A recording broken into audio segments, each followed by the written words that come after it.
Welcome everyone to today's book launch and panel discussion organized by the Critical South Asia Group at the University of Warwick. I am Dr. Rashmi Varma and I'm the convener of the Critical South Asia Group. We have a Facebook page, so please do follow us there to receive information about upcoming talks and events. As always, I would like to thank the Warwick Interdisciplinary Centre for International Development, or WICID as we call it, for support, and to Isha Malavia and Sue Ingram for technical and logistical assistance. Before I introduce our panelists today, I want you to please note that Warwick is hosting this event, and we will be recording it and posting it to our YouTube channel. As I've said before, if you wish to remain anonymous, please turn off your camera and please indicate anonymous before your question in the chat window. In general, we request you to please keep your mics muted and to unmute them only when you're asked to comment or to put forward your question. But please do keep your questions and comments coming through the chat channel at all points during the program. So now for the heart of the matter. It is my great pleasure to chair this book launch of Indian Debates on the International Left, Selected Writings of Lajpat Rai, Politics and Society in India and the Global South, edited by Shirin Rai and Anand Prakash, and published by Sage earlier this year. Lajpat Rai taught economics at Zakir Hussain College at the University of Delhi. He was the author of Latin America, a socio-economic study, and wrote many articles in journals and magazines of the left on issues of left politics in India and the international communist movement. He was a peace activist working to re-establish relations between India and China through his work with the Indochina Friendship Society, of which he was president for several years. Lajpat Rai's writings provide an important glimpse into the critical debates and questions about communism in India and the world. Those writings, drawn primarily from the archives of the Economic and Political Weekly and Mainstream, have been collected by Shireen and Anand into 4 sections: Dilemmas and Challenges for the Left Intellectual, Debates among the International Left Parties, Latin American Movements, the Rise and Fall of the Left, and Indochina and the US, Solidarities and Betrayals. Today, we've gathered a brilliant group of interlocutors who will both reflect on Lajpat Rai's writings, as well as comment on the questions it raises about the contemporary predicament of left parties and movements, about the possibilities of solidarity and the necessity for a renewed internationalism, and the importance of critique. Each speaker will speak for roughly around 15 minutes. We will then open up the session to discussion among the panelists and to questions from the audience. So I'm going to introduce the speakers in one go, and then they will follow one another in the order in which I'm introducing them.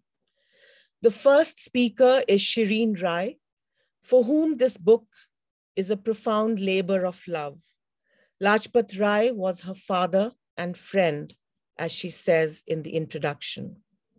Shireen is professor in the Department of Politics and International Studies and the director of WICID at Warwick. She's recently been nominated as a fellow of the British Academy.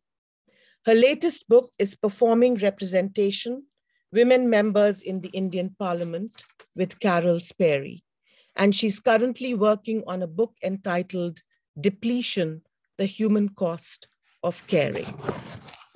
Molly Andrews is the next speaker, will be Molly Andrews, who's co-director, Association for Narrative Research and Practice, and honorary professor of political psychology in the Social Research Unit at University College, London. Her research interests include political narratives, the psychological basis of political commitment, political identity, patriotism, and aging. Molly's books include Lifetimes of Commitment, Aging, Politics, Psychology, and Shaping History, Narratives of Political Change, as well as Narrative Imagination and Everyday Life. Next up will be Pranav Jani, who teaches English and is director of the South Asian Studies Initiative at Ohio State University in the US. Pranav specializes in the literatures, cultures, and politics of South Asia and the South Asian diaspora, Marxist theories of nationalism and colonialism, and the intertwined legacies of colonialism, settler colonialism, and slavery. He is the author of Decentering Rushdie, and his current book manuscript is entitled Marxism, Nationalism, and the 1857 Rebellion in British India. Pranav has been active in social justice organizing for many, many years and writes on a whole host of issues, racism, campus politics, history, and culture at his Medium blog. Do check it out.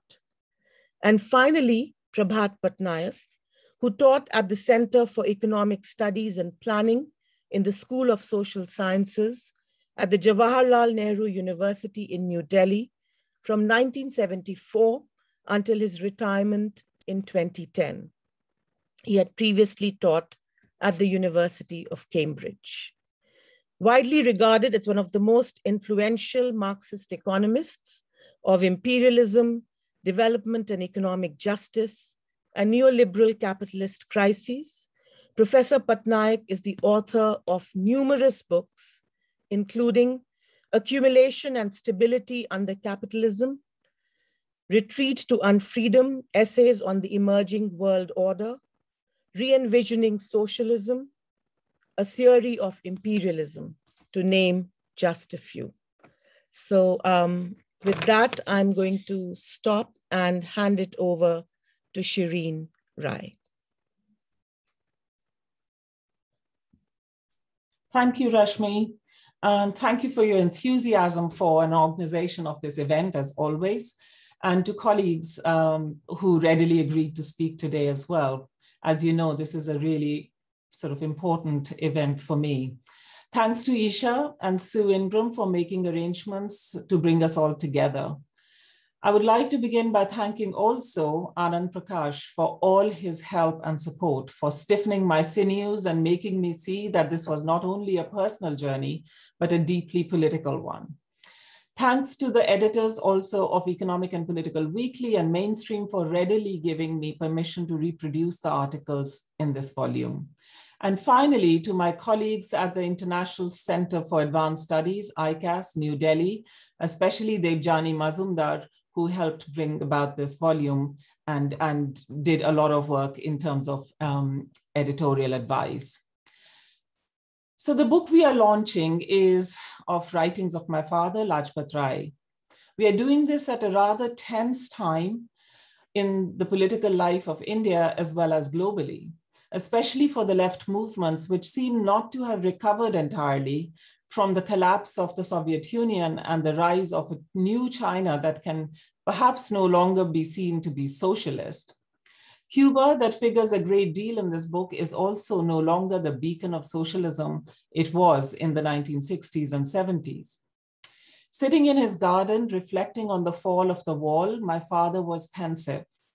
"I feel we have failed," he said, "and yet I feel relieved that a new chapter of socialism can now begin. Only my generation will not write it.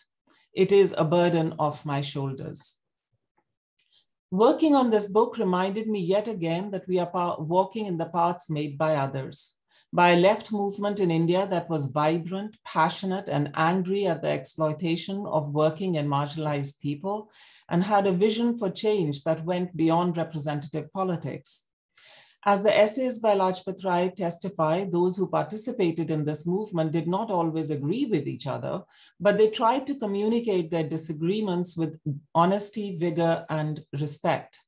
These sharp debates also ensured challenges to ossified political frames and opened up new political possibilities as the search for alternatives continued. The contraction of ideas into identities had not yet narrowed political horizons, and the alternative visions of the good life inspired so many across the world. However, the left movement was also marked by intellectual conformity against which Lajpat Rai struggled all his life. These struggles had human costs that were often paid in friendships and in organizational splits and rejections, which my father endured but did not write about or even communicate to his children. The introduction to the book, which Rashmi referred to, is a personal, political, autobiographical account that situates my father's writings in context, as well as which contextualizes him within the left landscape in India in the 60s and 70s. Biography, as my friend Sylvia Jestrovich has noted, allows us to, and I quote, explore the interlinking of political activism with personal passions, politicizing the private sphere and giving activism, and even large-scale emancipatory moments, dimensions of intimacy. It also allows us insights into a kind of daily life practice of relations, actions, negotiations, radical refusals, disappointments, acts of solidarity, betrayals, intimacies. Quotes close. I present this personal political sketch of Lajpat Rai's work with all the gaps reshaping and that reshape and recall memory as we write. As my father wrote to me, the Indians of the Altiplano living close to the Cordillera of the Andes set much store on the past. This is how they put it. Past is the most important part of life. One can be sure only of the past from which one draws knowledge and experience. The future does not exist and the present rolls on. Yes, he said, past is the most important part of life. It teaches you many lessons if only you have the capacity and also the courage to learn them. Some people don't have them. I have only little of both, the capacity and the courage. Lajpat Rai was born on 15th June 1926 in Lalpur, Punjab, and passed away on the 14th of May 2004 in Delhi. He was a great walker, and my husband says talker, and every morning he picked up his baton and went walking on the Delhi University Ridge. He was also a lover of music, Hindustani classical, Carnatic, ghazals, and bhajans, the only time he admitted any religious form in his everyday life. He was a writer, a committed teacher, a gardener, a political activist, an amazing raconteur, and most importantly to him, a family man, a devoted husband and father. My father's letters to me are signed Papa Lajpat. Fiercely familial, but also democratic, he wanted a relationship of friendship with his children, which remained his aspiration as well as practice throughout his life. Lajpat Rai loved literature. He introduced us, my brother Tarun and me, to all the Russian and Victorian classics and the Latin American writers too. He read aloud Shakespeare and Oscar Wilde at home, and every time we went to Connaught Place in Delhi, he took us to the Soviet Progress publishers' bookshops to buy books. My interest in political lives of both my parents was ignited early when I heard that my father had been underground. Upon asking, I learned that he did not mean that literally. He had not dwelt in tunnels underground as I had imagined, but that it was a political statement, that he had been a member of the Communist Party of India, a whole-timer who worked underground for the party. Indeed, my parents met during this period at a party bookshop and never looked back again, remaining comrades, friends, and lovers till death did them part. A second thread that I picked up often from their stories was that of the partition. India achieved its independence in 1947. It was partitioned at the same time, and the families of both my parents had to travel across borders from Multan and Lajpat to reach Amritsar, witnessing no doubt the violence of uprooted lives, which they also did not talk very much about, as many don't. When I read his letters and then his articles presented in this book, what strikes me is how clearly the narrative arc of both the personal and the political is recognizable. The anger, the passion, the rhetorical flourish, the imaginaries and romanticism, the arguments about autonomy, democratic functioning, and creative thinking or lack thereof of the left movement. Joining the Communist Party of India in his third year of college had once been an answer to how to overthrow the status quo. But although he gave decades of his life to the party, he always felt he was a misfit. The most important thing he wrote that I've learned from my own political past is that one must be a nonconformist. One must not accept anything on faith, must be audacious in thinking, and as Marx counseled, must doubt everything. Doubt anything, however, meant opprobrium within the party. Soon after India's independence in 1948, my father went to prison on charges of bomb making that were never proven. Laughable, really, as he was the most impractical man I have known, even once calling an electrician home to change a light bulb when my brother was not there. The party had given a call for strike and confrontation with police and army in prisons under the leadership of B.T. Ranadive. The period of 18 months that he spent in Yol jail in now Himachal Pradesh and the hunger strike that he participated in whilst there were formative and perhaps the start of his long goodbye to the party. My father's anger at this left adventurism of BTR, as Ranadive was called, was palpable whenever he spoke of the strike, and yet he remained loyal. The support to and of the Soviet Union and the involvement of Indian intellectual elites in the communist movement and, of course, the workers meant that the Indian communist movement in the 40s had an impact, as Praful Badwai has noted, that was perhaps bigger than its organizational strength. However, the lack of breathing space for new ideas troubled Lajpat Rai. He could not keep quiet as doubts grew about the nature of the Soviet polity and society, about the strategy for social change in India, and also about the dourness of the left landscape, and he rebelled. He told my mother after returning from Cuba in 1962 that the Cuban Revolution danced. To his eyes, the Cubans were more open, challenged Soviet orthodoxy, and wanted a new path to socialism best suited to Cuba, and he wanted that for India. After many years in the party, as a student leader first, and then as its representative to the World Peace Council in Vienna, Lajpat Rai left the party in 1964 when the CPI split over the ideological and political issues and strains in the aftermath of the Sino-India War of 1962. And he never joined any political party again. This exit from party politics did not, however, lead him to negating Marxism, socialism, or possibility of progressive change. He continued to be involved in left politics in Delhi University Teachers Association, in organizing demonstrations against Vietnam War, giving lectures to left groups and especially students, against emergency declared by Mrs. Gandhi, and of course, by writing letters to editors of newsletters, newspapers, and many, many articles, only some of which are presented in this book. And he also continued to hope and campaign for, in various ways, through different channels, the possibility of socialism in India. So this book brings together articles on intellectual left politics and the communist world. Cuba, Vietnam, the Soviet Union, and China are all subject to critical, often rather harsh analysis from a left perspective. I hope the book will contribute to the study of the Indian left movement in three particular ways. First, as a historiography through revealing the arc of International Communist Party presented here, that it will shed new light on the Indian left's engagement with the international communist debates. Second, that it will help us think through the importance of global strategies for change. What is fascinating in the writings presented here is the staunch internationalism on view, which makes Lajpat Rai look beyond the struggles and compromises of the Indian left to new experiments in socialism further afield, to Cuba and Vietnam, and to threats that loom over socialist movement in Chile and Uruguay.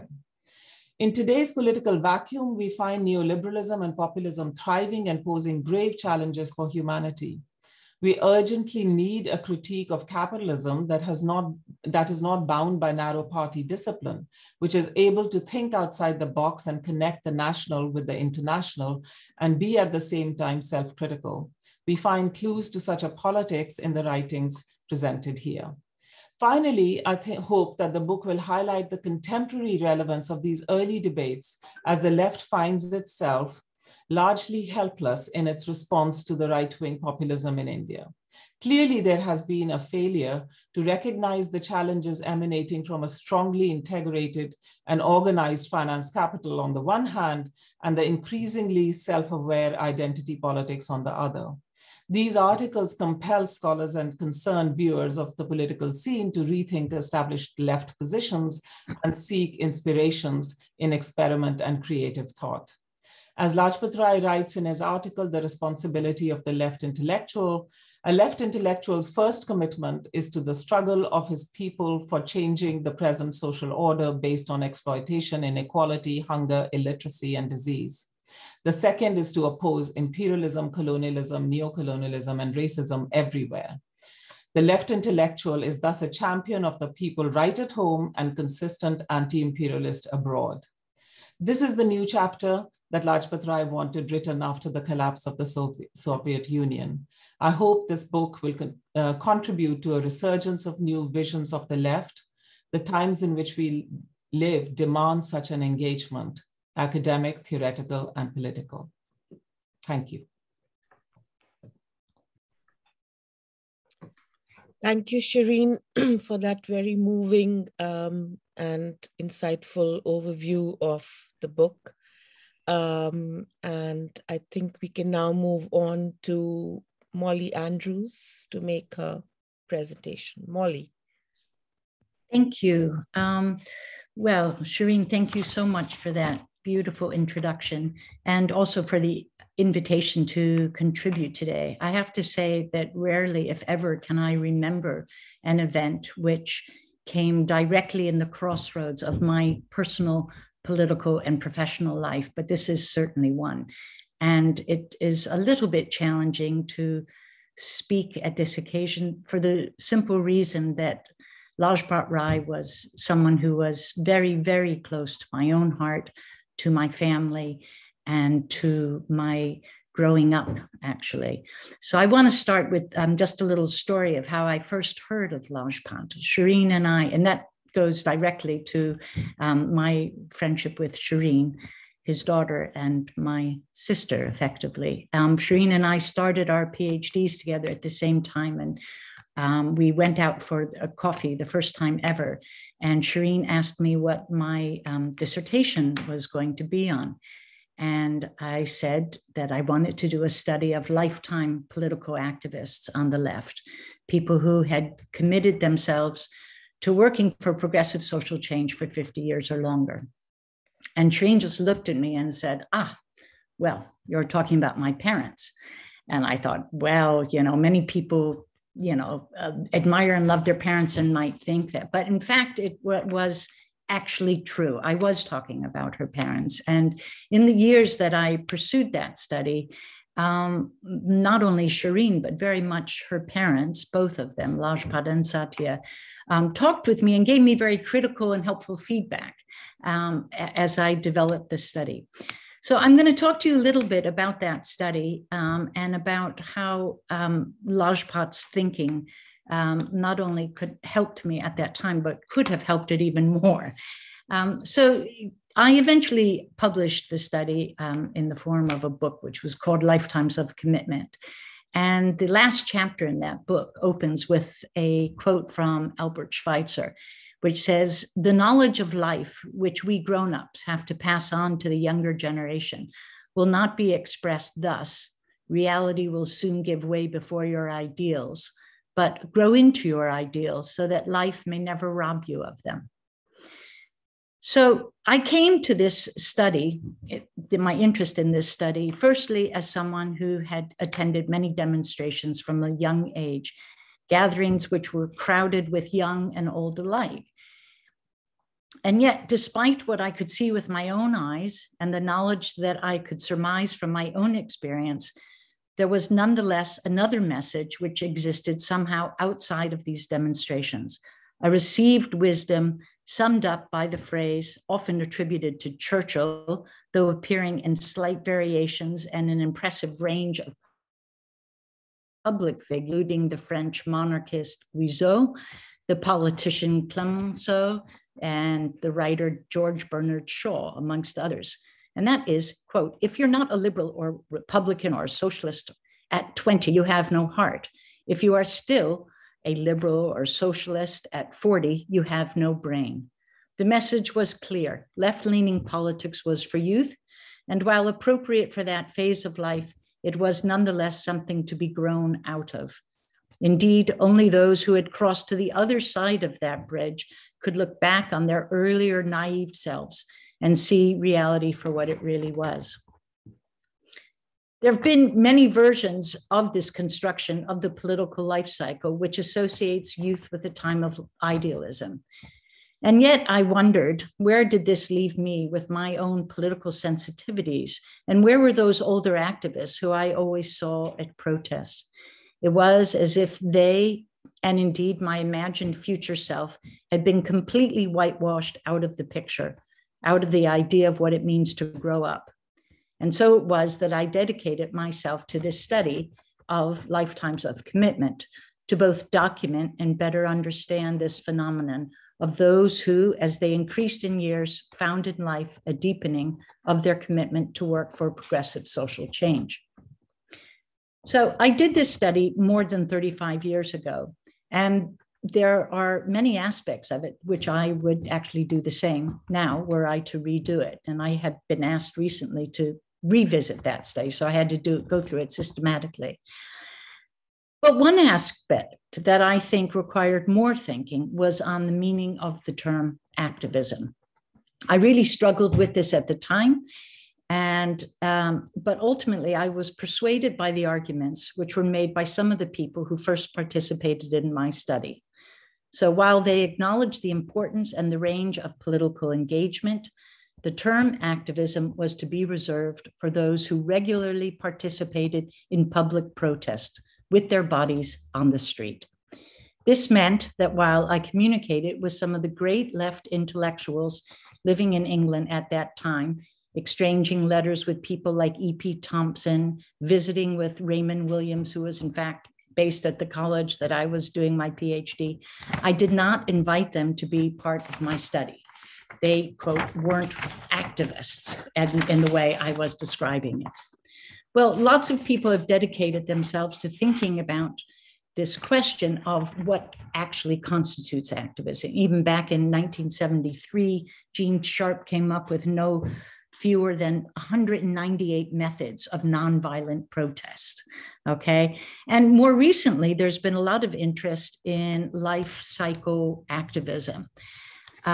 And while I welcome this engagement, I've taken issue with those who, from my perspective, have cast this net too widely. For some of these scholars, activism can be manifested in things like gardening or children playing in the school playground. The World Values Survey posits that belonging to a religious group, a sports organization, a residents association, or joining a governing body of a school could also be considered activism. And I have argued that as important and fertile as these engagements may be, they are nonetheless distinct from the depth of intellectual analysis that is a feature of political consciousness. And here then we come to the relevance for me of Lajpat Rai's work. I think that his role, the left intellectual, is extremely instructive for us. And it is for this reason that for me, the first section of the book really just speaks to this question of what is political activism and what is the role of left intellectuals. Lajpat Rai makes the impassioned plea for intellectuals to engage with the real problems of the world, Not only can intellectual work be a form of activism, but it is a critical component of social movements, and it is a duty of intellectuals to engage. He actually says, quote, "There is no place for so-called neutral or objective group of intellectuals who try to appreciate in all, quote, impartiality, the confrontation between freedom and slavery, justice and exploitation, truth and falsehood. This is not possible. One is in favor of freedom or in favor of slavery. It's not possible to be in favor of freedom with a but, nor in favor of slavery with a yet." His language is direct and uncompromising. Rai refers repeatedly to the noble calling of the intellectual, of the left intellectual. Far from retreating from public life, he argues that on our shoulders falls no less a task than, quote, "to explain to the world the struggle of our people and to the people how to struggle. Every book is action, though not every book generates an action." In our times, when there is a shift in higher education towards the purely vocational, we might be led to turn away from the noble aspects of our calling, but we do so at our peril. We must be worthy of this noble calling. Critical thinking has never been more needed. I'd like to finish on a personal note. When Shireen's sons, my godsons, were young, I gave them a book, an illustrated copy of Maya Angelou's poem, "Life Doesn't Frighten Me at All." Lajpat absolutely loved this book and read it to the boys often, his body animating every line, his voice booming. And it is a poem which I feel describes how this man lived his life, not frightened, but fully engaged with life's struggles, which he confronted with his eyes wide open, even while he retained his buoyant optimism around the world. And just a few lines from it. "Shadows on the wall, noises down the hall. Life doesn't frighten me at all. I've got a magic charm that I keep up my sleeve. I can walk the ocean floor and never have to breathe. Life doesn't frighten me at all. Not at all, not at all." I believe that this collection of essays demonstrates the enduring political commitment and courage of Lajpat Rai, which stayed with him throughout his life, an inspiring example of a truly committed left intellectual for us all. Thank you. Thank you so much, Molly, for that beautiful presentation. There's lots there to think about and to talk about, and we'll look forward to that in the discussion. But for now, we'll move on, and I'd like to invite Pranav Jani. Hi, everyone. I'm so glad to be part and humbled to be part of this distinguished panel, intertwining personal and political reflections. Thanks to Rashmi Verma, the Critical South Asia group at Warwick for the invitation. And of course, thanks to Shirin Rai and Anand Prakash for the wonderful collection of Lajpat Rai's essays. I'll present some ideas, but hope to learn from all of you who are here. In the spirit of internationalism that drives this book, I want to start with a land acknowledgement. I want to acknowledge the land that the Ohio State University, where I'm speaking from, that we occupy is the ancestral and contemporary land of the Shawnee, Potawatomi, Delaware, Miami, Peoria, Seneca, Wyandot, Ojibwe, and Cherokee peoples. Specifically, the university resides on land ceded in the 1795 Treaty of Greenville and the forced removal of tribes through the Indian Removal Act of 1830. I honor these tribal nations and their current struggles against ongoing settler colonialism as we move to a decolonized future. I'm approaching Lajpat Rai's work from a few different angles, as a Marxist scholar in post-colonial studies, but also as a South Asian American, as a member of a revolutionary socialist group in the US for nearly 25 years, which dissolved in 2019.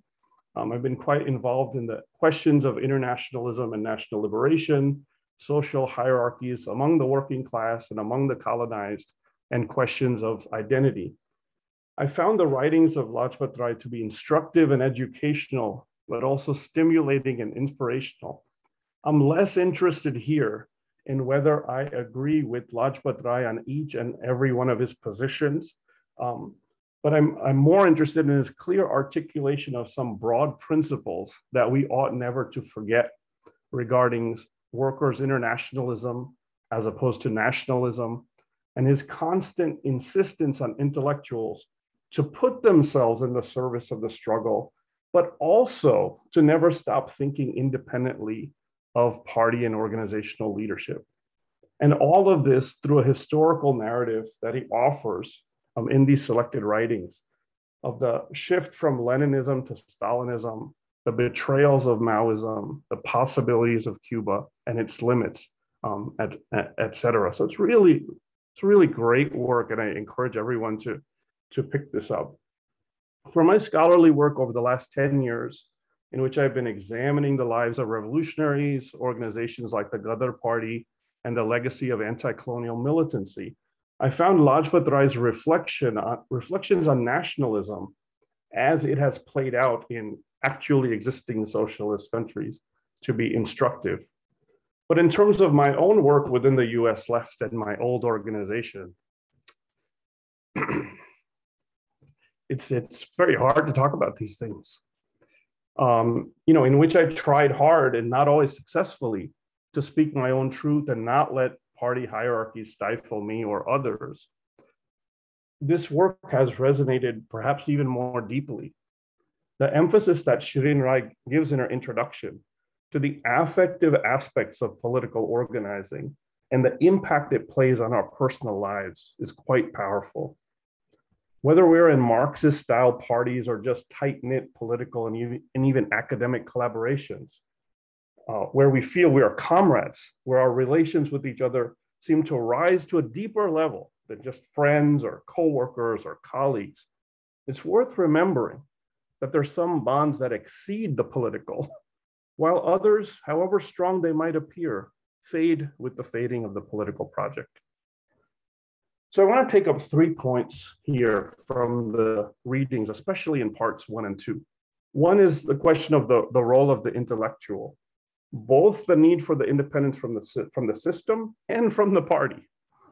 The second is the remembrance of things lost. The historical depth that Lajpat Rai gives about the China-Soviet Union split, and the reminder that the current crisis of the left has deep roots. And the third point about the need for internationalism versus a growing trend of nationalism, and even I want to suggest a revisiting of the national question, not just as a question of Stalinist distortion, but maybe a deep problem at the heart of the early years of the Comintern itself. So these are 3 points I'll try to take up in the time that I have. So the first, there's this idea of the intellectual. You need to be free from the system, and the tendency is to just kind of glue, take its advantages. So he says, and some of this has been quoted already, but Lajpat Rai says, the left intellectual is thus a champion of the people right at home and a consistent anti-imperialist abroad. And if he uses a gendered word here, so I'll use that. If he stands by these two commitments, there's no possibility whatsoever of him being offered highest posts and opportunities from certain affluent quarters. He is instead likely to earn the wrath of somebody in a position of power and may have to make a little sacrifice. And we hear the familiar scolding of intellectuals that one finds in the Marxist left, but there's also a sense of purpose. There's a positive role that one has to play. And here he's quoting Shea, I believe, but some of what Molly Andrews also quoted, that the intellectual must, quote, explain to the world the struggle of our people and to the people how to struggle, right? To the people how to struggle. Explain the guerrilla struggle to the world, yes, but also explain to the people the vital need of their liberation. Help them to understand the scope of their own struggle. Show them how the best part of their tradition has been buried by colonialism. Correct their aesthetic sensibility, institutionally deformed by the metropolis, and aid them in enriching the culture they themselves created, which has been corroded, fragmented, and isolated by imperialism. Again, we can think about how in all these words, once the intellectual does have a role in the movement, there's a little bit of elitism there. There's a little bit veering in the direction of always being a teacher. And we always have to ask who will educate the educators. But nevertheless, the core is that the intellectual has certain skills and that they can be put to use in a context where the working class has been denied those skills. This reminds me a little bit of Said in Reflections on the Intellectual, right? Where it's not just a self-deprecation, but what can you actually do with the skills that you have? And so at the same time, there's that insistence on independence, critical thinking. Sometimes in these left circles, there's a certain left anti-intellectualism too. It's not just coming from the right. And sometimes in these circles, there's such a self-deprecation that people don't speak. And so this idea that we get throughout these readings that the left parties actually aren't practicing democracy. There's an idea of just agreeing with the leadership, and that free speech and critical thinking are essential. Just touching on that one point, I'll move to another, is this idea of left history. Now, I don't know in this forum how many fans of Lord of the Rings there are, but in the Lord of the Rings, there's one idea that much that ought not to have been forgotten has been forgotten. And that's one of the things I was thinking of when I was reading through this foray into the Indian left debates of the 1960s and the 1970s. Reminded me of the complexity of those times.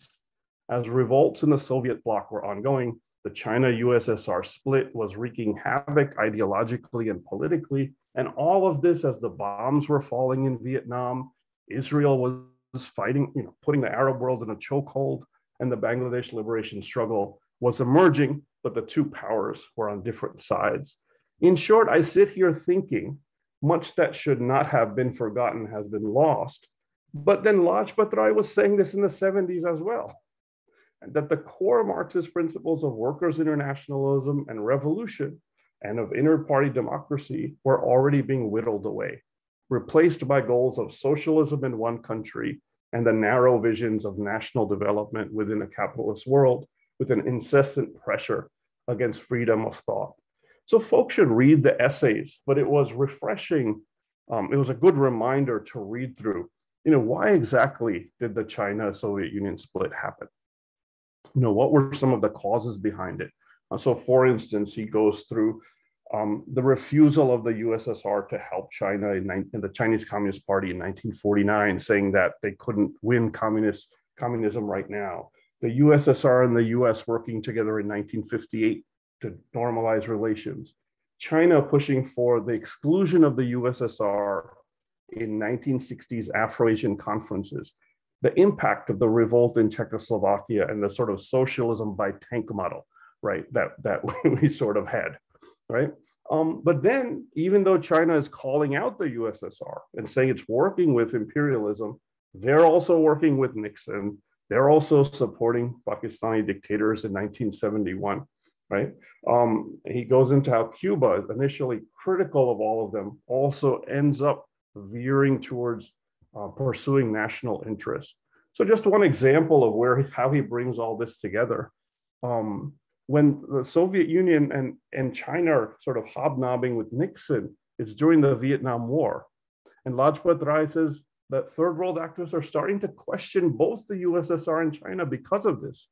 So he says, quote, due to the recent spectacle of Nixon's welcome in Peking and Moscow, when his Air Force was systematically and mercilessly pounding Vietnamese cities and towns, killing and wounding thousands, and when his Navy had just blockaded Vietnamese supply ports by mining its waters, this was nationalism, on the part of Soviet Union and China.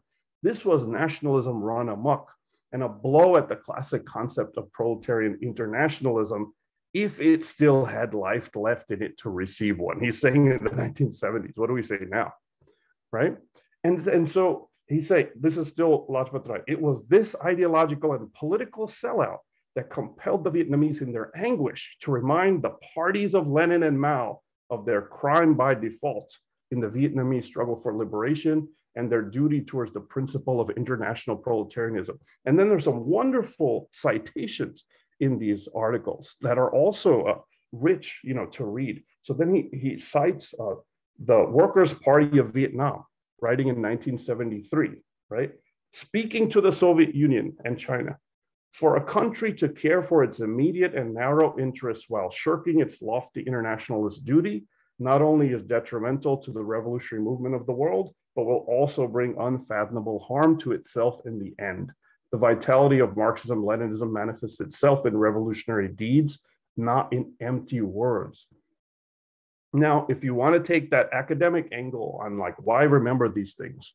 So if you remember in the beginning of Benedict Anderson's still famous book on imagined communities, and for good reason, it's written in 1983. And he looks at the battles between socialist countries in Indochina. At that time, he's talking about Cambodia and Vietnam. And he says, well, since they all seem to be nationalists, maybe nationalism is a framework that's so strong that it impacts everyone, whether they are socialist or capitalist.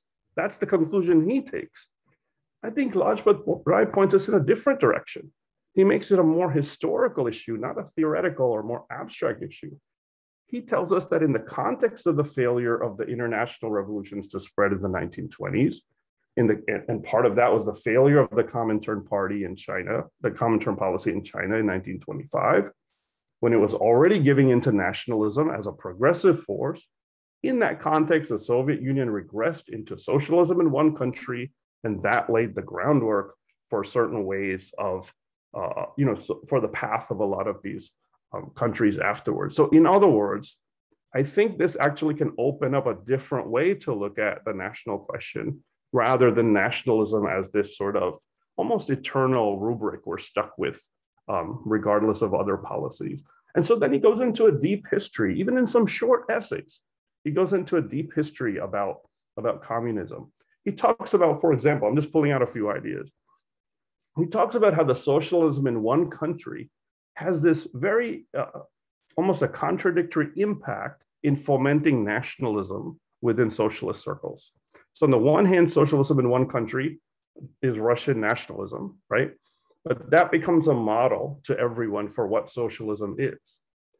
Then the subordination of all communist parties to the defense of the USSR as their internationalism, right? Redefining internationalism as defending the foreign policy of the USSR becomes a kind of nationalism, because those different national communist parties don't fight their national ruling classes, who might potentially become an ally for the USSR. And so you get a rewriting on multiple levels of nationalism within the socialist movement. This then leads to what he calls a polycentrism, because the best way to be nationalist ultimately is not to subordinate yourself to Moscow, right? But to follow your own path. And he talks about different versions of that: Albania, Yugoslavia, China, many different paths that polycentric communism takes. He talks about a kind of economism that develops from this, right? Improving working class conditions, giving people more commodity goods, being more open to the capitalist world, and national development. These become the narrow horizons then of communist parties in each country, not anything like revolution. And so in that, he locates a lack of ideological clarity and principle, a kind of pragmatism that's always turned towards national development, and a kind of reformism. And so in this, as I suggested earlier, he actually ends up asking a question about the early Comintern. I don't know if he intends to or not, but that's how I read what he was saying. When has there ever been a progressive bourgeoisie? If you want to think about it this way, in the Roy and Lenin debate of the early Comintern, you could say Lajpat Rai is almost pushing a Roy position. Be really skeptical of this idea of progressive bourgeoisie. So here he cites Castro. Who's talking about meaningless phrases. And one of them is this idea of the progressive bourgeoisie. And Castro is saying, there are 40 years ago, there was the famous thesis concerning the role of the national bourgeoisie. How hard has it been to become convinced that this idea does not apply in Latin America? How much paper, how many phrases, how much empty talk has been wasted, waiting for a liberal, progressive, anti-imperialist bourgeoisie? Lajpat Rai goes further, basically says that why did communism become famous in Asia in the first place? Because of the anti-colonial struggle, because of nationalism. So he says from the very beginning, communist movements identified themselves with the anti-colonial struggle and hence the growth of fiery nationalism. This alliance has been at the roots of the popularity of Asian communist governments. And so there's something in here that I want to explore further about not just the Stalinist distortion of early Comintern. He says that narrative very clearly, but something particular about adapting to nationalism, even though Lenin famously said we should never cloak nationalism in communist colors, right? And so this is the kind of question that some of the kind of generative theoretical and political questions that come out of this. So I'll just wrap up with this, is that through all this critique, there's still consistent hope in these writings. There's consistent hope that struggle still exists, people still exist, and they will push past these limitations. At one place, he says, we need Leninism sans loyalty to the CPSU and Maoism sans loyalty to the CPC. This is the lesson communists, not only in Asia, but all over the third world, are drawing from the cynically nationalist postures of the Russian and Chinese leaders. And I think that hope of looking at struggle outside of the existing parties, not at the expense of them, but to push them, towards what their actual original goals were, is one of the lasting contributions as well of this work. Thank you so much. Thank you, Pranav, for that very rich contribution. You've introduced even more strands for thought and for discussion. But for now, I'd like to invite Professor Prabhat Patnaya to make his contributions. You'll have to unmute yourself. Thank you very much. It's a real pleasure and privilege for me that I've been asked to be part of this panel and to speak about this book. Unfortunately, I don't think I met Lajpat Rai, even though our times in Delhi coincided. That's partly perhaps because during the period when many of these essays were being written, when he was very active, I was a student studying abroad. So maybe for that reason we couldn't meet. And when I came back, for whatever reason, we never succeeded in meeting. And I greatly, hugely regret this. And my regret is even greater upon reading these essays. Throughout my student life, of course, we were never enamored of the Soviet Union. I mean, I belonged to that generation of students who were associated with the 1968 May uprising and so on. And we never took the Soviet Union particularly seriously. But on the other hand, there were critiques by Trotsky's friends when I was in England, by Naxalite friends when I was in Delhi. These critiques, and we were continuously engaged in these critiques and continuously debating with them. So even though I was never enamored of the Soviet Union, I was never sufficiently persuaded by the critiques that existed. And therefore, reading this book is very refreshing for me because it shows that even as early as the 1960s, here was Lajpat Rai, who was actually making a critique of the Soviet Union, not along the lines that I had come across, but along very different lines, namely that a socialist society must not stifle discussion. Now, typically, this is something which is now reiterated by many, many people, but it is always made into a civil liberties issue. That stifling discussion is something that actually stifles the rights of the intellectuals, stifles intellectual life. But as a matter of fact, it does much more than that. And there's a recognition of that in the book, which I find particularly admirable. It depoliticizes the working class. when you look at the collapse of the Soviet Union, the sad thing about the collapse of the Soviet Union is not that it happened. But to me, the sad thing is that when the Soviet Union collapsed, there was not a single workers' strike to defend the Soviet Union, in defense of the old society. And on the other side, you see that almost every one of the persons who became presidents of the various republics into which the Soviet Union disintegrated was a member of the Politburo of the CPSU. Nursultan Nazarbayev, Leonid Kravchuk, Edward Shevardnadze, and so on. You know, all of them were actually members of the CPSU Politburo.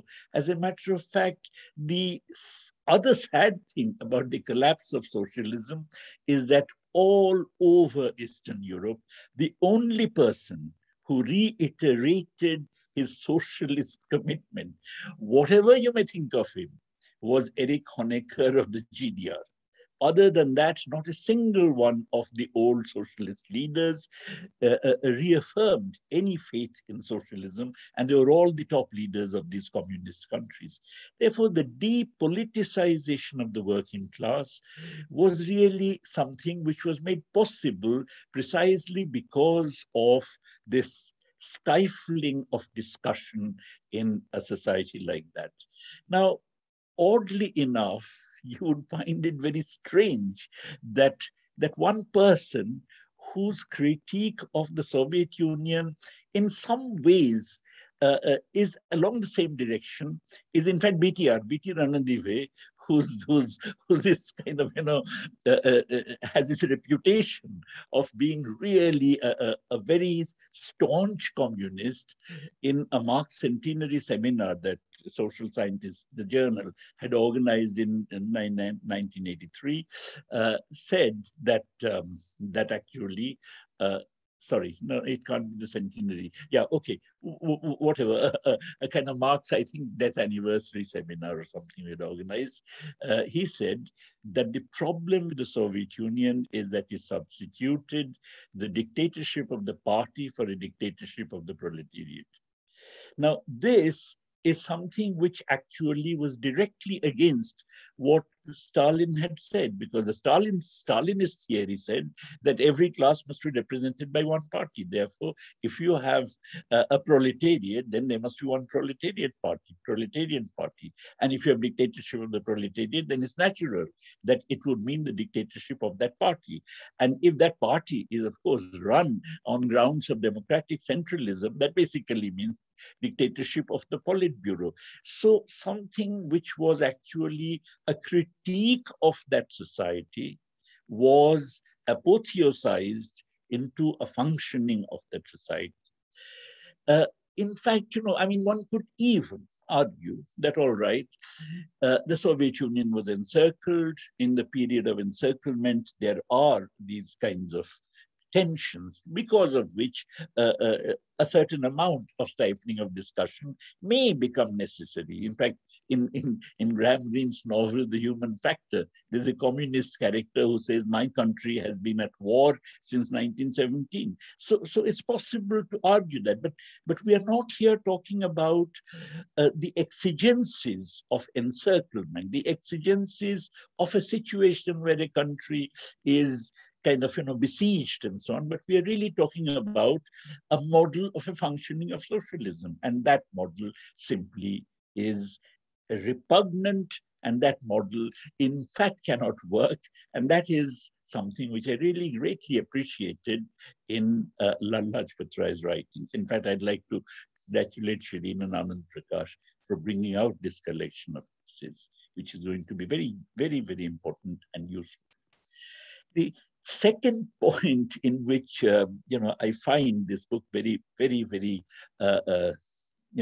interesting and useful is the emphasis that Marxism is not a religion. Now, to say that, of course, is fairly commonplace. We all know that Marxism, but nonetheless, it is very common in an argument to clinch the argument by quoting Marx. I mean, we may say nominally that Marx is not a religion, but nonetheless, look, Marx said this.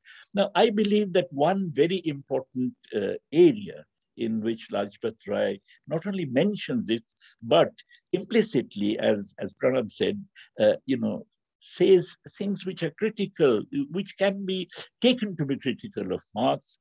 And I believe that we have to open up that area, is this whole idea of economic development of the productive forces. You see, when you look at Marx's famous preface, development of the productive forces. Socialism is superior because socialism develops productive forces at a time when capitalism has actually brought the productive forces, stifled the development of the productive forces. I believe that understanding, I strongly believe, is completely wrong. And I think that understanding has actually cost very heavily, the Indian left, because in West Bengal, that was the argument.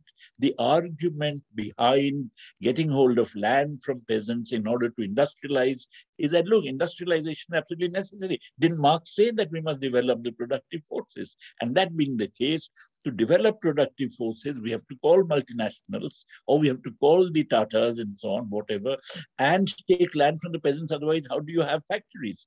And that is something that really cost the left heavily in India, from which I'm not sure when it is going to recover, if at all.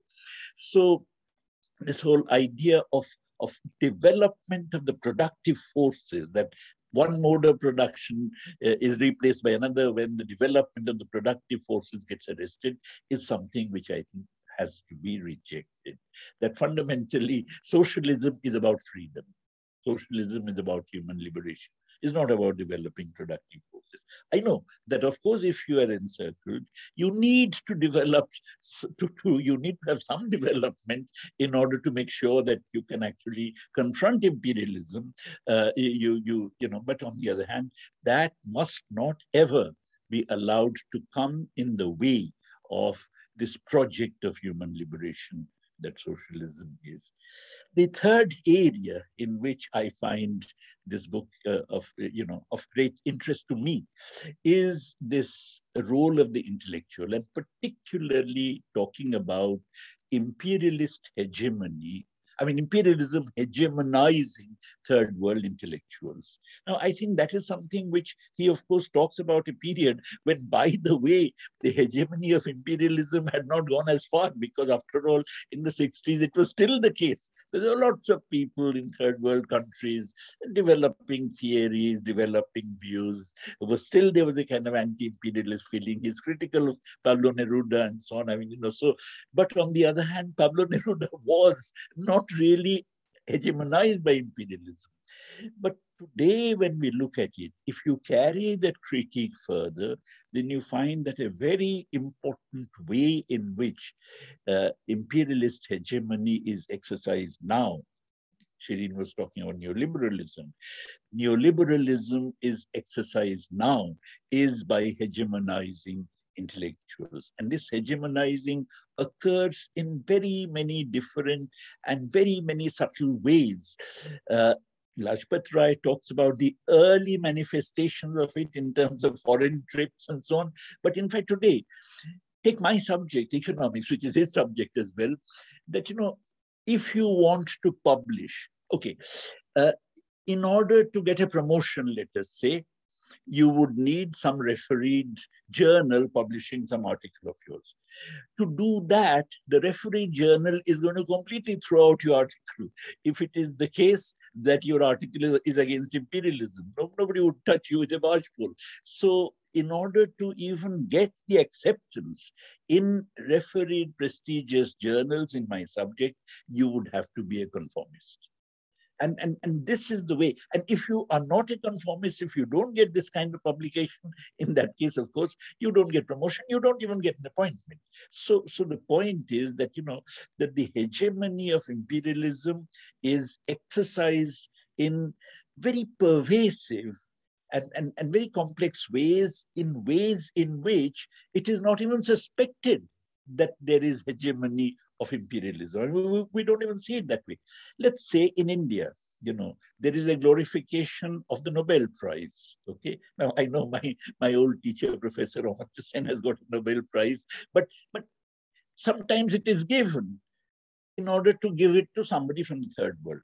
But the point is that the bulk of the Nobel Prizes in economics which are given, and then everybody looks up to that, is given to Chicago economists. I mean, if you're a dog in Chicago, you're likely to get a Nobel Prize. You have a high probability of getting a Nobel Prize. And we know what Chicago economics is like. They were the people who were behind Pinochet in Chile after the coup against Allende. So the hegemony of imperialism is really exercised in pervasive ways. And of course, it is absolutely wonderful. In fact, I really enjoyed reading those chapters where it talks about the fact that the job of the intellectual is to fight for the people at home and also to fight imperialism. This fighting imperialism is absolutely essential. I'd like to end by making just one comment, that I mean, a factual comment. I just want to bring it to your notice for whatever it is worth. Namely that, that we talk about foreign policy of the Soviet Union dictating policies to various communist parties. That's certainly true, absolutely true, no question about it. But sometimes from this, there is this belief that the People's War thesis, that imperialist war has become a people's war when Hitler attacked the Soviet Union. The People's War thesis was actually dictated by the Soviet Union. That is, to my knowledge, not true. I'd like to give you a story. The story was that at that, shortly thereafter, there was a conflict within big debate and differences and so on within the CPI. So 4-member delegation went to Moscow to meet Stalin because it had to be sorted out. And one of the 4 members was a person called M. Prabhat Patnaya. He himself told me, he was a member of the Politburo of the CPIM and so on. He himself told me that when they went, Stalin asked them, but by the way, why did you take this position? It seemed very stupid to talk about this becoming a people's war. So it suggested, and and I've heard from other communist activists also that the People's War thesis was really manufactured in India itself by many comrades who were in jail at that time. That it is, of course, a matter for researchers to discuss. But the thing is that it is quite, likely that in this particular instance, at any rate, it was not Soviet dictating that actually determined the shift in line. Though, of course, it cost the Communist Party immensely, as everybody knows. Well, thank you very much for giving me this opportunity. Thank you.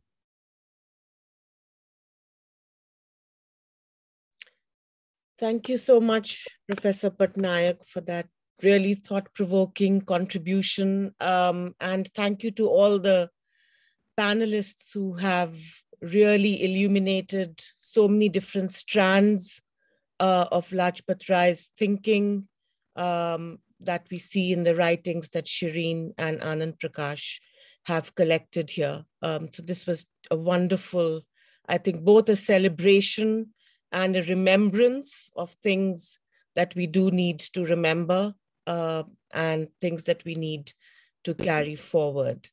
I'd like to now open this up for questions, comments. You can raise your hands and I can call on people, or you can, which will be, I think, easier, or you may want to post your questions in the chat.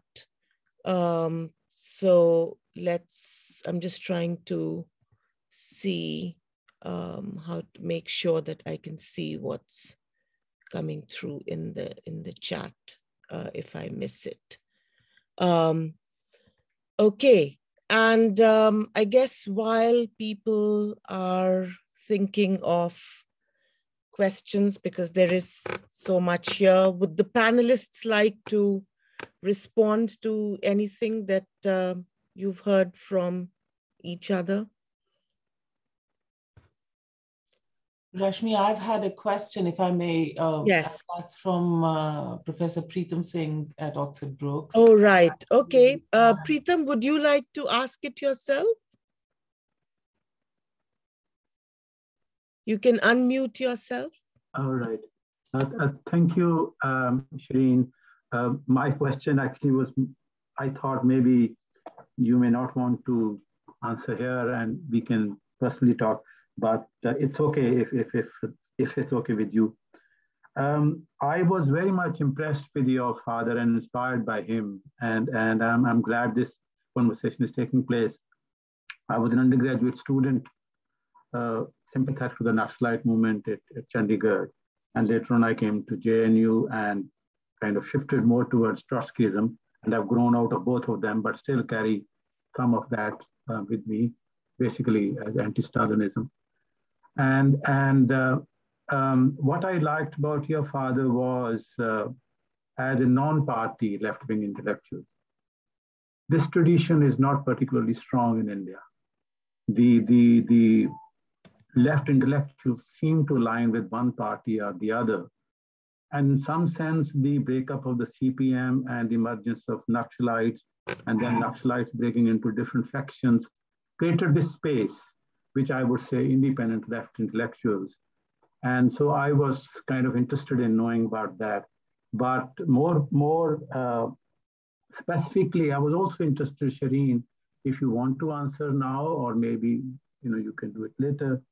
I was also interested in knowing from your experience, you were recounting your experience of childhood and later on growing up. Your parents came from Punjabi tradition. And I was very much interested, how did your parents relate to the egalitarian teachings of Sikhism and the traditions of Sikhism, which we saw during the farmers' movement, tremendously playing its role? I have recently written a paper on Marxism and Sikhi, which is coming out in a book on Marxism and religion, viewing different world religions. And this question, came to my mind, listening to your accounts of your experience. So either of the two, if you would want to comment upon.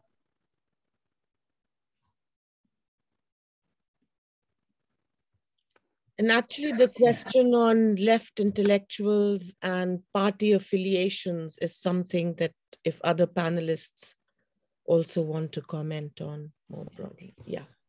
Yeah, no, I think that where I can answer more easily, Preetham, is about party affiliation. I think that for him, that was something which was, I think it was quite a big sort of, tearing asunder of his life in a way when he left the party. At the same time, it was also something that he was quite proud of, that he left the party didn't kick him out, So that was, but as you have said, and as I said as well in my introduction, the party did not equate with socialism for him. So he continued the struggle, as everybody has also mentioned just now. But in terms of Sikhism, I mean, I think it's difficult, isn't it, for me to reflect upon what, all I know is that he was very supportive of struggles in Punjab, working class struggles in Punjab, and sort of, peasant struggles in Punjab. It was my mother who actually wrote about Punjab and the partition, as you know. That's right. So if we were discussing her work, I think I might have a better purchase on this question. But one thing is also that he was so resistant to any form of religion, that he just would not engage with Sikhism as Sikhi, while he would definitely always be sort of, supporting.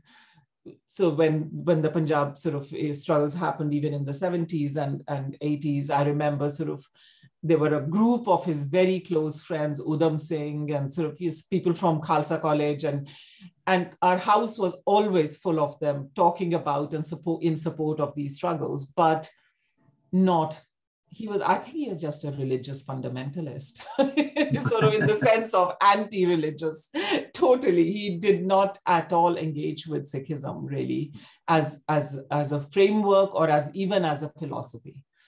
But yeah, I think that's all I can say about that. But yes, if anybody else would like to say a bit about the importance in particular, Prabhat, what you mentioned about, do you still think that that is the case, that party politics still seems to dominate left intellectual sort of activism in India? Or do you think we have moved away from that now? You know, my impression is the kind of conformism to a party line, which used to be demanded even 20 years ago, would no longer be demanded. I mean, I think partly because the generation of leaders 20 years ago had all been through the 1930s and so on. Most of them were very senior leaders, and they had all come through the Comintern days, etc., where there was a very different notion of a party. But on the other hand, today, today it would be, let's say, my students or my contemporaries who would be running the party, and I don't think they would have the kind of self-confidence to insist upon conformism. So I would say in that sense, not necessarily theoretically, but practically, there is much greater freedom inside the party. But Prabhat, do you think that, so that is really interesting for me in terms of when you say that they wouldn't have the confidence to. Do you think that that is because the organization itself is lacking confidence after West Bengal? Or Absolutely. Is it that we are not kind of having, what struck me when I was reading these were the very powerful debates that went on amongst intellectuals, left intellectuals, about socialism. And I don't know whether those are still continuing or whether confidence comes from those debates as well. I don't know. No, you know, there has been a loss of intellectual life in the country generally, a lowering of sort of the quality of intellectual life. I don't think it's only, you know, we mustn't forget that the period in which Lajpat Rai's writing was a period in which there was real vibrant intellectual life in India. And that went on till about, let's say, certainly the pre-emergency period. But after that, there has been a general decline in the quality of intellectual life.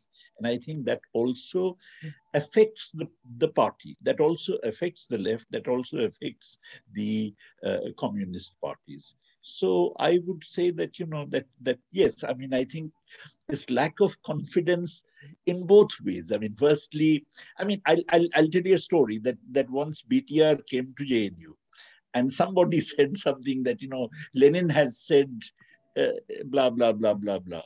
And so BTR actually looked at him and said, Lenin has never said it.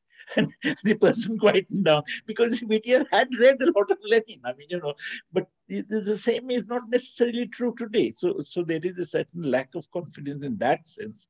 And of course, generally the decline of the left is something which has made everybody diffident. Pranav, you have your hand up. Yeah, I'll just jump in. I can't speak to, you know, the cultures of communist parties in India and that question, but I can say that the way that party discipline is, I think, Prabhat, you said the imperialism and its hegemony, you know, and its spread being insidious, and that came to mind. Like that, the way that hierarchies get perpetuated is really insidious. I remember the first time I was elected to, and again, I'm talking about, you know, nothing comparative to, I'm not trying to compare the group I was part of, you know, a Trotskyist group in the US, relatively tiny, right? Compared with these huge parties. I'm not trying to make that kind of comparison. There's a certain kind of culture where I remember when I was first elected to one of the national leadership bodies, and I thought this would be a place of rigorous debate, you know, because I knew each of those people were smart, independent comrades who read, and who were sincere and all of that. But there's a certain chill. There's a certain sense of looking over your shoulder to see what XYZ person thinks before making your comment. And I remember arguing against that and all that, but to what degree that I also do that or even teach that in my local thing, I would see people turning to me before they spoke. And I'm like, you don't need to turn to me. But there's a certain idea of like, the knowledge of the theory you need to learn. There's a great quote in Claudia Jones.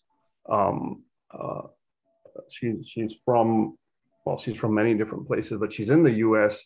She's a Black woman in the CPUSA and in the 40s. And she says, how come when Black people come to our party meetings and they're leaders in their own places, they're leaders in their church, they're leaders on the street, et cetera, they come to our party meetings and they become people who need to be taught, and they become silent and they become reserved.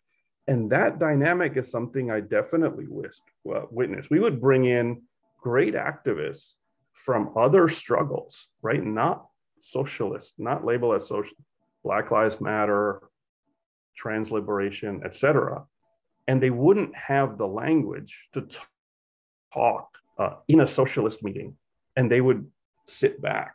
And so I'm thinking about it. So even the discussion about, again, intellectual levels falling and this and that, I just want us to think about that, because that's gone alongside a certain resurgence, right, of voices that haven't been heard. And maybe that's also part of the non-party intellectual left. I mean, like, there are ideas out there that didn't come through certain socialist channels, but that I think are absolutely essential to socialist practice today. And so, what are people saying? What kind of knowledge are they bringing to the table that might be in a different idiom? And how do we connect with that? I think has always been a big question of mine. Thanks, Pranav. Molly, if you want to come in on that. And I'd also like to invite Anand Prakash, who has, of course, co-edited this book with Shireen, if he would like to make a small contribution. So Molly, and then hopefully Anand. I don't actually need to add to that. I think what Pranav is saying there is super interesting. And actually, I mean, what I do think is that there are many things which have been written in this book, which in some ways are very contextually specific, but actually, which when you look at them, really, really are relevant to where we are right now. I think Pranav has just highlighted one important issue there, and I think that there are others as well. So, I mean, I don't need to expand on that, but thanks. Okay, thank you. Anand? Yeah. You're on mute, Anand. You're on mute. Yeah.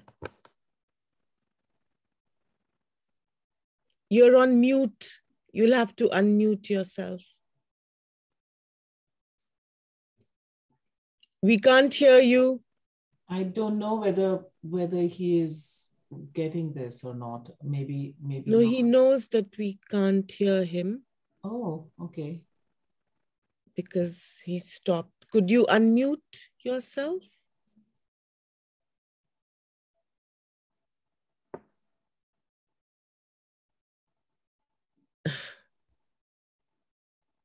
Okay, he doesn't seem to be able to. I'm wondering if I could, as host, unmute him. I can only ask to unmute him. I can't unmute him myself. Yeah, there you go. I've done that. Okay. I've listened to the debates and the different points of view that have been expressed here. And I think most of the remarks made here, observations made here, are appreciative of Lajpat Rai, the kind of stand he took. Initially, he was entirely involved in left politics from the party politics angle. And later on, he withdrew from it and became an independent Marxist, an independent thinker. And that's what is important for this book also. So far as the points raised by the speakers is concerned, I believe that perhaps the word politics has been left, unattended by most of the speakers. I thought I would be enlightened by the way politics is conducted in the Marxist circles, in the social circles, in the nationalist, internationalist campaigns. That doesn't seem to be happening. I wish that something about a politics which liberates itself from, let's say, history, liberates itself from economics, liberates itself from the individual political lines that parties pursue. That politics is somehow is to be explained yet, and it has not been done. Lajpat Rai himself, being a very committed soul and a very fine individual, I met him and I found him very open all the time. He was an economist, and his categories of thought are economic categories, and there's nothing wrong in that, because that is the basic thing for which Marxism is taken hold of by most of us. But then politics is a different ball game. And even though I've never been a Stalinist who would never, appreciate the kind of thing that were done in his name. And I was, in fact, more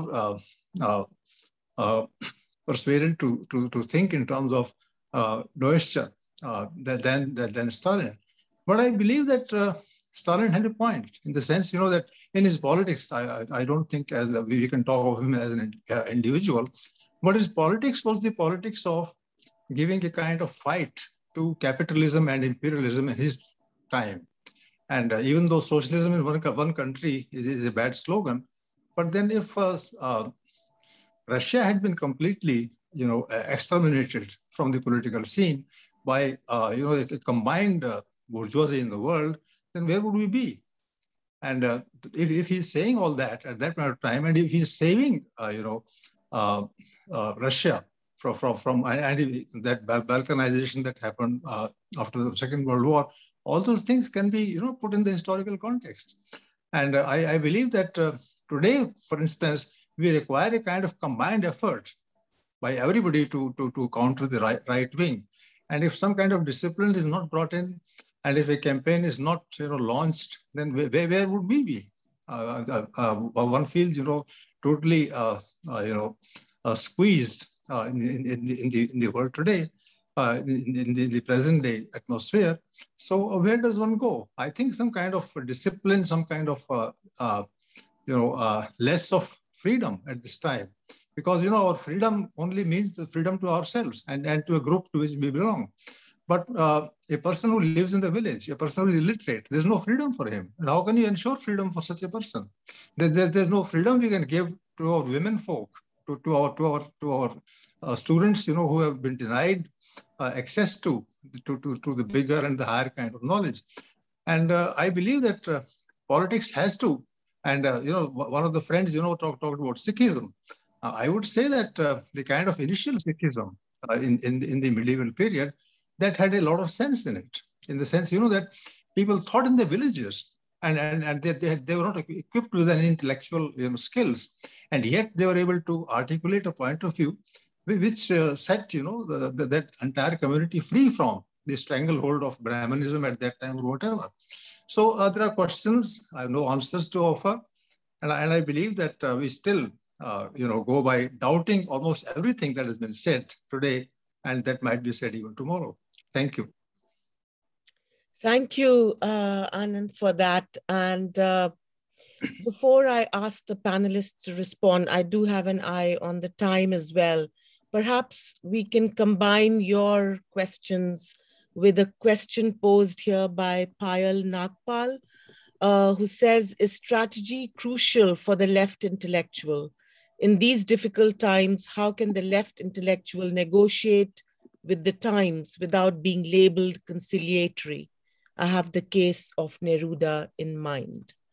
So two somewhat quite different questions and perspectives, but perhaps we could now invite all the panelists to reflect on these before we conclude?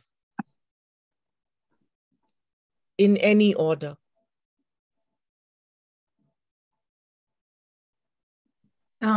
I'm happy to just have a go at this question by Payal.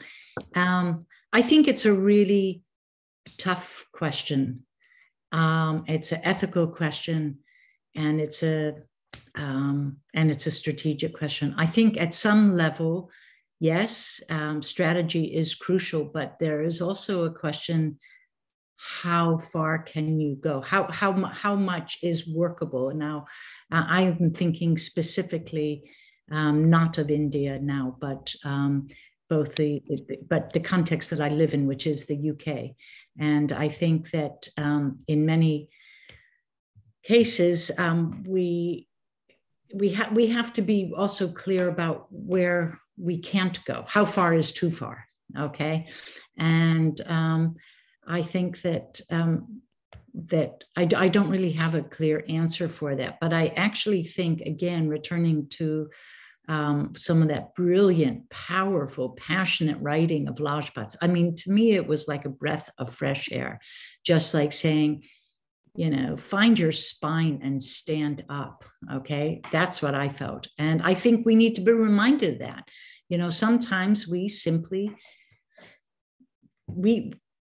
there are lines which we should not cross, and sometimes we find ourselves approaching those because it's demanded of the situation. And I try to hint at that really in the offering that I gave there, and I think we need to be very clear about our own moral compass and clear about who we make company with and who we don't. So that's as much as I would say. But it's a great question. It's a hugely important question. And I do think that especially that first part of the book, I mean, it is the question, really. I mean, Lajpat is just pushing for this, what he calls this noble calling of the left intellectual that we must be worthy of, he reminds us, okay? It's not like you're bestowed with something. It's saying stand up, and I think that's what we need to do. So, thanks, Molly. Anyone else? Maybe another panel? Yes, Pranav. Yeah, I can come in. So if you talked to me 5 years ago, I would have a different reply than what I have right now. So I'm just being transparent that I'm at certain kinds of crossroads and trying to figure some stuff out. Okay. So I think 5 years ago, I would have talked about the necessity to link yourself to some form of organization, so that rather than it being about the left intellectual coming up with a strategy, that you come up with it in dialogue with others, right? Where you can, you know, my ideas can be put against someone else's ideas, and together we share similar principles and we can come up with clarity. And then we can come up with a strategy for our local area or for a given moment, right? That's what I would have said 5 years ago. The way things have transpired for me is I now realize I'm almost rereading everything I did for 25 years. You know, did I get together with the wrong people? From that to which aspects of what I did was useful and productive and the right method, and which was not. Did we actually share different principles, but I was young and impressionable and I got pulled into something because some ideas and actions were really, really good for me at that time. Do you see what I'm trying to say? So I think right now, you know, I'd like to think I was always independent minded, but I'm understanding right now that there is an echo chamber that forms when you're in a particular grouping. And maybe as human beings, that's okay. We can never get out of that, right? We don't create all of the ideas in our heads. They come from somewhere anyway. So we don't have to hold on to some purist notion of intellectuals doing everything, figuring everything out, and individuals figuring everything out on their own. Maybe this is confusing. What I'm trying to get at is, I think we need to maintain critical independence and stand on our own feet. We have to do that. I don't think we can ever say, let's limit freedom, in my personal opinion. At the same time, I do see the value of discipline. I do see the value of organization, and making decisions and forming strategies in collectives is absolutely important. So what I'm doing now, that's not an example, I'm just sharing what I'm doing. And it actually resonated with some of what Shirin said, actually. What I'm doing now is I'm not in part of any socialist group right now, but I am part of the faculty association at our campus, and we're doing things through that to defend academic freedom and fight for certain kinds of history being taught and things like that. So I do think there need to be strategies, but they need to be made with people, but we have to be very alert and humble as to we're making strategies for what purpose, with whom, and is there open space for people to think independently as well. So I just wanted to respond to that. There was another question I got privately that I sent to you, Rashmi, if you wanted to read it later. Do you want to read it now? Or is this a good moment to do that? Because then I was thinking there are two other comments and questions. Yeah, I would read those out and then invite Professor Patnaik and Professor Rai to comment, and then we would conclude. So do you want to do that now, Pranav? Sure. This is from Professor Wahidin at Warwick. There's a decline of the left globally and a level of fear surrounding the intellectual left. How do we mobilize to counter this? And I will put it in the chat also so people can see it. Yeah, actually, I think it is in the chat as well. Oh, okay. Yeah. So to that, I was going to add the question by Nupur Chawla, who says it would be great to hear someone from the panel share their view on the place of the left in politics today. The conditions world over seem to be pushing us to adopt left-oriented stance, but the word left continues to remain somewhat muted. So with those two comments, I'd like to invite Professors Patnaik and Rai to give their concluding comments. Well, I mean, obviously, the situation differs from country to country. What the left does, what the left intellectual does, is not the same in every country. Say, for instance, in India, now we have these neo-fascist lot, Hindutva, who are actually, violating every canon of the Indian constitution on the basis of which they have been in power. So the kind of strategy that the left has to adopt here, or the left intellectual has to fight for, is obviously going to be different from the kind of strategy elsewhere. But on the other hand, I think everywhere there is an immense relevance of the left, partly because I do believe, as an economist, that neoliberalism has run its course.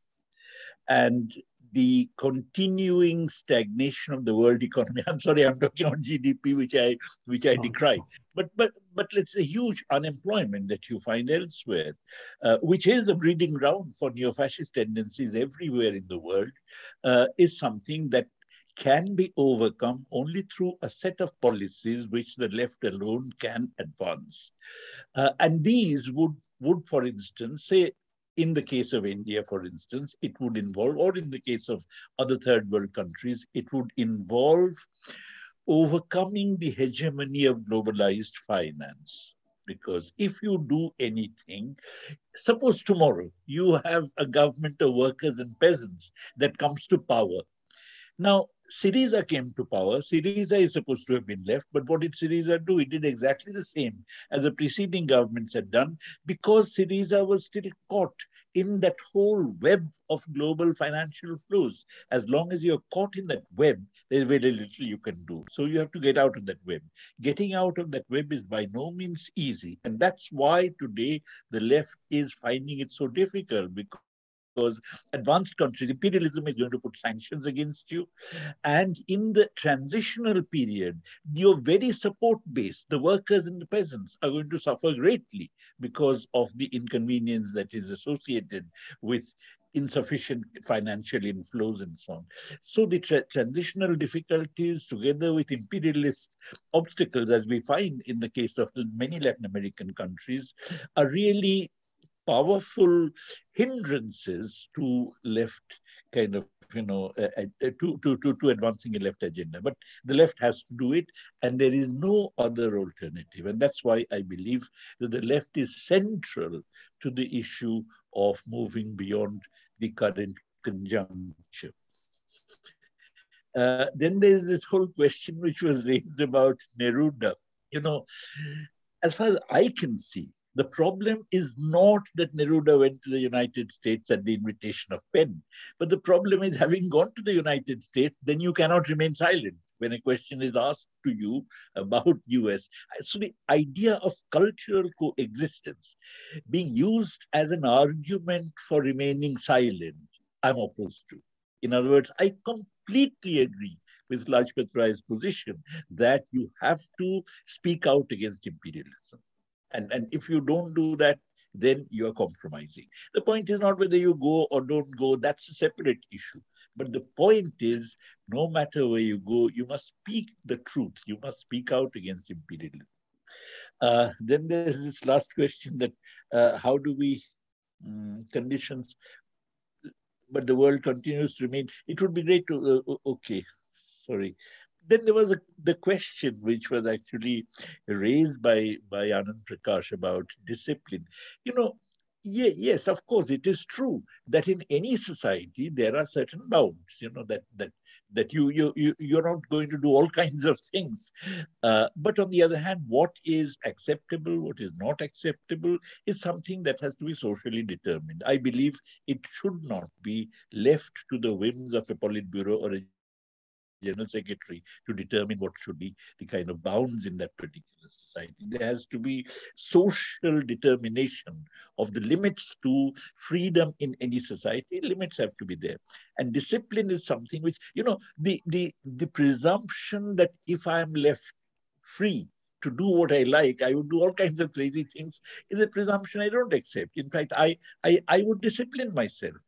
As a matter of fact, that is the basis on which we function, that we actually discipline ourselves. There are many things which we do not do because within ourselves we feel there's a wrong thing to do. And I think that carries us a long way. Thank you. Thank you for that. And Shireen, I think it would be fitting for you to have the last words and to conclude this wonderful discussion. Yes, I just wanted to thank both, Molly, Pranav, and Prabhat for their really thoughtful engagement with these very important questions.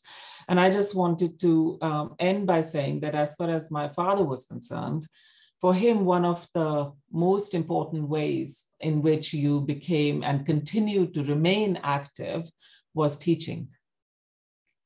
And I have something here, which I wanted to show you.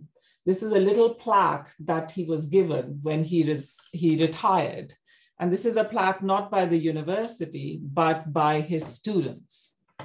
And he came back and he had a big smile on his face. And he said, guess what they asked me today? And when they gave me this, and my mother must have said, well, what? And he said, well, they said, who's going to teach us how to make revolution now? So, and he said, oh God, they at least got some of my passion and all that. But the key point is that I think Prabhat said it really well, and Molly and Pranav, I think we are in a context where activism on the left has to happen. Otherwise, we are, as the climate change debate shows, other than anything, that the central contradiction of capitalism is so profound now that without having an alternative voice, we will all perish, literally perish. So it is an existential crisis that we are facing. And through our teaching, at least, we are thinking about intergenerational, cross-generational conversations, which my father was very much part of wanting to develop. And for him, teaching was never something to be taken lightly, but at the same time, it was also political activism. So I think we all hopefully do the activism in wherever we find ourselves. And I think if the left is muted today, I hope it won't be for too long. So with that, I think I'd just like to thank everyone for their wonderful questions and participation. Thank you. Thank you once again, Shireen, and thank you to you and Anand Prakash for the gift of this book, for putting it together. And I'm sure many of us will use it in our teaching, in our research, and that hopefully this is the beginning of a new set of discussions that your book has set into motion. So thank you to all the panelists, Molly, Prabhat, Pranav, and Shireen. Thank you to our wonderful audience for turning up on a Monday evening in India, morning in the US, and in the UK here, it's now dark outside. It's almost 5. And to all the participants from other parts of the world who may be here. Jayanti, did I see your hand up? No. Okay. So thank you all for coming, and hope we'll see you again very soon. Thank you.